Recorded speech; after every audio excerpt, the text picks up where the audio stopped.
Ito po last year, 2024, araw ng Kagitingan, kung saan nakita natin na merong something powder doon sa kanyang ilong. Ano kaya ang meron sa araw ng Kagitingan at kinailangan niyang mag-recharge? Ano ho? Kasi ngayon naman, araw ng Kagitingan ngayong taon, makikita na naman natin may something na naman kung saan ay dumudugo ang kanyang bibig. Noong nakaraang taon ay pumupulbo ang kanyang ilong. Ngayon ay dumudugo. Kung nung nakaraang taon makikita natin hindi niya napansin siguro sa kamamadali, nasa sasakyan, biglang bumaba, hindi pa napunasan, hindi niya napansin na mayroon palang powder sa kanyang ilong. Hanggang sa sabihan siya na, Mr. President, pakipunasan yung ano ba yung powder dyan sa, ayan, nung sinabihan siya. Yan po nung last year. Ngayong taon naman ay ganito naman ang eksena. Walang powder pero may dugo. Ang tanong, ano kaya ang nangyari dyan? Ating aalamin. So dito, nung siya ay ipinakilala nga naman ay makikita naman natin na wala pa yung dugo. Nung unang pagsampa niya sa stage at magsalita, mapapansin natin na wala pa yung dugo. Mapapansin natin dito sa una, wala. Malinis po. Ayan. Malinis po yan. O ayan, wala pang dugo. Alright, walang dugo, walang dugo.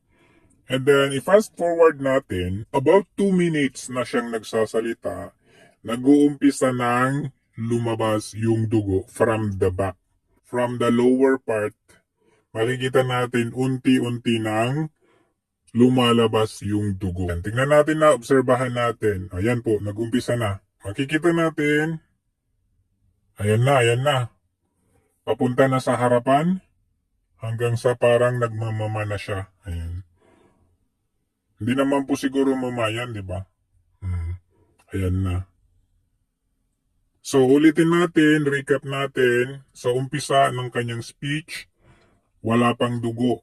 And then, biglang lumabas na about 2 minutes na nagsasalita siya.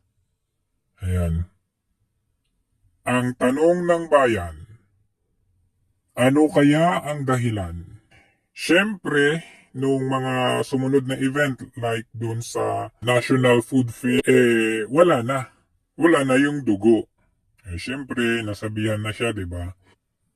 Ayon sa ating pananaliksik, siyempre, isa sa pamamaraan kung paano mag-take ng cocaine ay yung tinatawag na ingestion. Ano po yung ingestion na yan? Ito po yung pamamaraan kung saan kanilang nirarab sa kanilang gums o sa kanilang sa loob ng bibig nila yung cocaine, yung powder na yan. So, ito po ay talagang magkukos ng bleeding, especially sa gums. At syempre magkukos din yan ng tooth sensitivity kasi nga doon sa chemical na nanggagaling doon sa droga na yan. Bakit nga ba kasi gumagamit ang isang tao ng especially cocaine bago ang kanilang performance, bago ang kanilang speech, engagement, o pagkanta, o kung ano man na engagement in public? Isa po kasi sa effect ng cocaine, lalo na sa, especially kapag tatapos mong gumamit, kumbaga, tinatawag nating short term, short term na effect niyan ay magkakaroon ka ng intense na energy.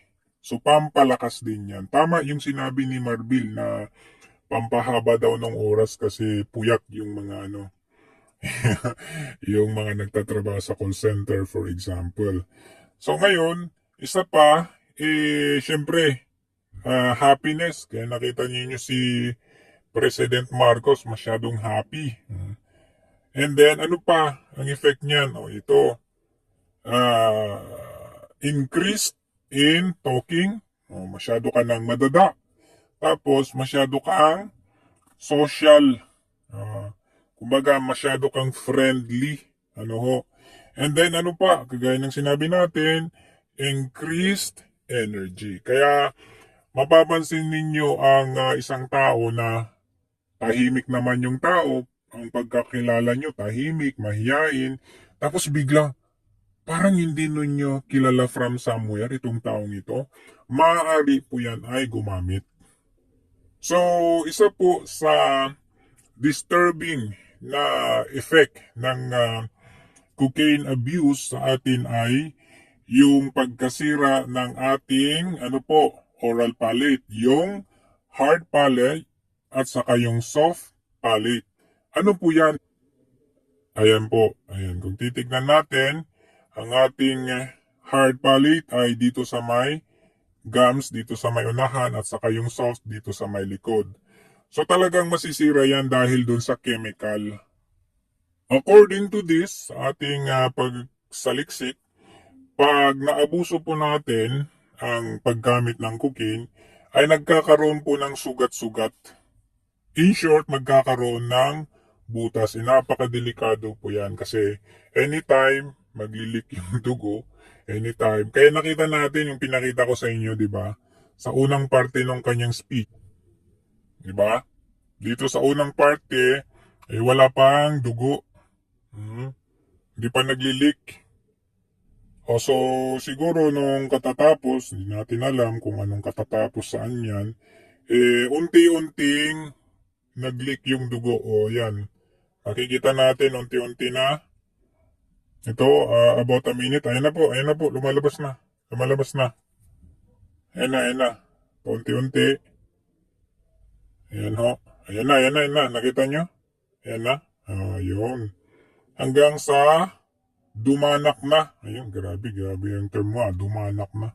Dumanak ang dugo. Ayan, dumami na. Dumanak. So, ayun po, isa po sa, ayan na, lumabas na. Isa po kasi talaga sa sign or effect ng abuse ng pinagbabawal na gamot na ito ay pagkabutas ng ating hard palate at soft palate. Or pagkasira ng ating gums. So, tanong po, ano po kayang substance ang ginamit dito? Or may ginamit bang substance ang ating Pangulo dito? Kasi biglang dumugo. No? Bagamat yung ating inilabas na research ay tungkol po yun sa cocaine. Pero ang tanong natin dito kay Pangulo, ano pong substance or meron ba kayong substance na tinake dito? Ano pong explanation ng doktor? Ano po ang explanation ninyo dito? Bakit sa una walang dugo tapos ngayon biglang dumugo? Ano pong meron?